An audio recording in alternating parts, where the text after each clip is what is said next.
Bueno, para ir finalizando en cuanto a la evaluación de la estrategia de movimiento, tenemos que evaluar también el traslado de peso, la simetría, la disociación o diferenciación muscular, la trayectoria, la fluidez y la velocidad.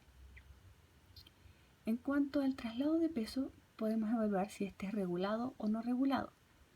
Por ejemplo, cuando un bebé realiza un giro de supino a prono y solamente se deja caer hacia el prono sin pasar por el decúbito lateral estable, ¿verdad? Siendo un movimiento más regulado, y solo se deja caer, está siendo no descontrolado, sino que solamente dejémoslo como que no es regulado ese traslado de peso desde supino a prono, ¿ya?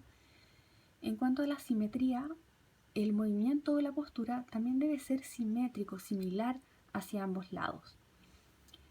Por ejemplo, este mismo bebé que está realizando un giro, este giro debe ser similar hacia ambos lados. Debe poder girar hacia la derecha o hacia la izquierda de manera muy parecida, ¿ya? En cuanto a la disociación o diferenciación muscular, por ejemplo, en un chico que está aprendiendo a incorporarse al bípedo, debe pasar, ¿verdad?, por la posición de caballero, dejando una rodilla en el suelo y apoyando el otro pie. Y luego ese que está apoyado en rodilla pasa a incorporarse, ¿verdad?, y apoyar el pie.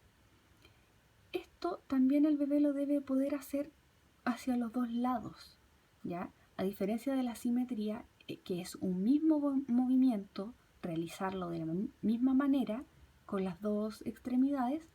En cuanto a la disociación o la diferenciación muscular, yo debo poder hacer con todas mis extremidades, ¿verdad?, movimientos tanto de apoyo como movimientos fásicos. O sea, también se debe poder parar el bebé, con la extremidad inferior izquierda y con la extremidad inferior derecha, pasando ambas extremidades por la fase de apoyo en la rodilla y el movimiento fásico que ésta requiera posteriormente para llegar al apoyo en los dos pies.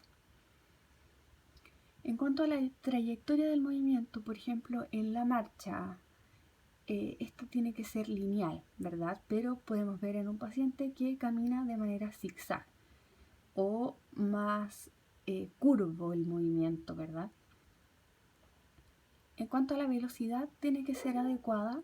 Por ejemplo, en un bebé que gatea no debe demorarse tanto entre dar el paso con una mano y luego la otra mano, sino que debe ser un movimiento con cierta velocidad, obviamente dependiendo de la cantidad de tiempo que el bebé lleva gateando o que la persona lleva caminando, etc.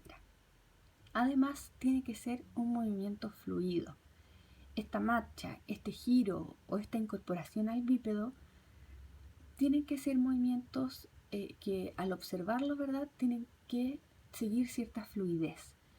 Si se interrumpen en algún punto, ¿en cuántos puntos se interrumpe? Cuando, por ejemplo, el bebé quiere girar y mueve una mano, intenta cruzar línea media, no cruza línea media, se devuelve y luego intenta de nuevo, luego cruza línea media y así, por ejemplo, ahí se ve interrumpido el movimiento en varios puntos al comenzar el giro, ¿ya?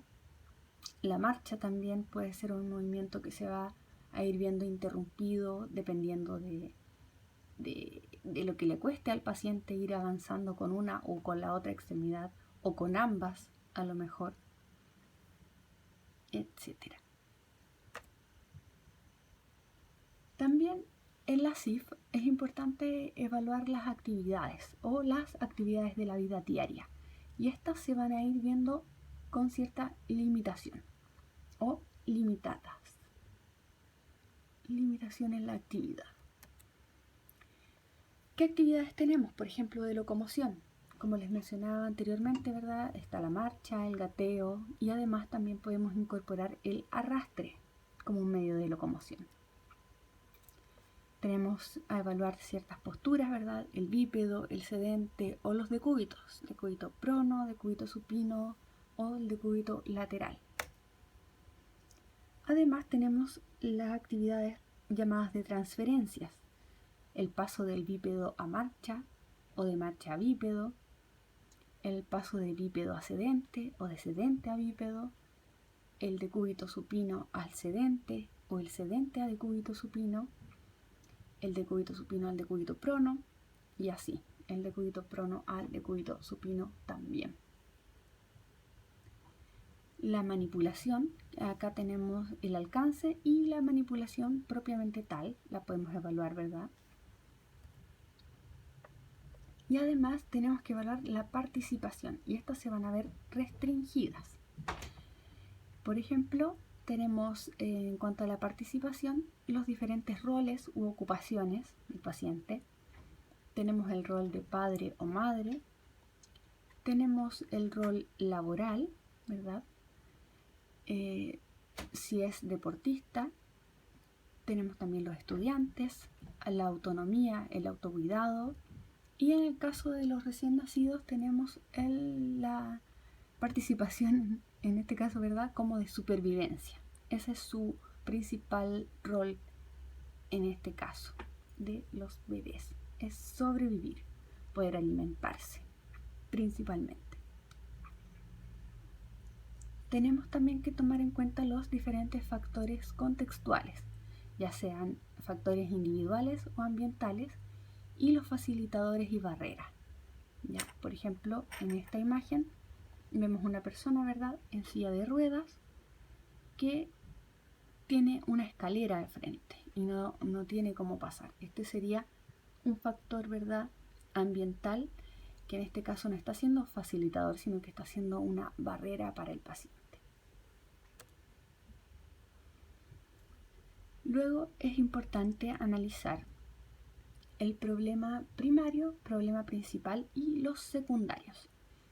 En cuanto al problema primario, vamos a poner en este ítem, ¿verdad?, si es que el daño del paciente va a ser un síndrome, por ejemplo, de primera motoneurona, o un síndrome de segunda motoneurona, o una alteración congénita, etc.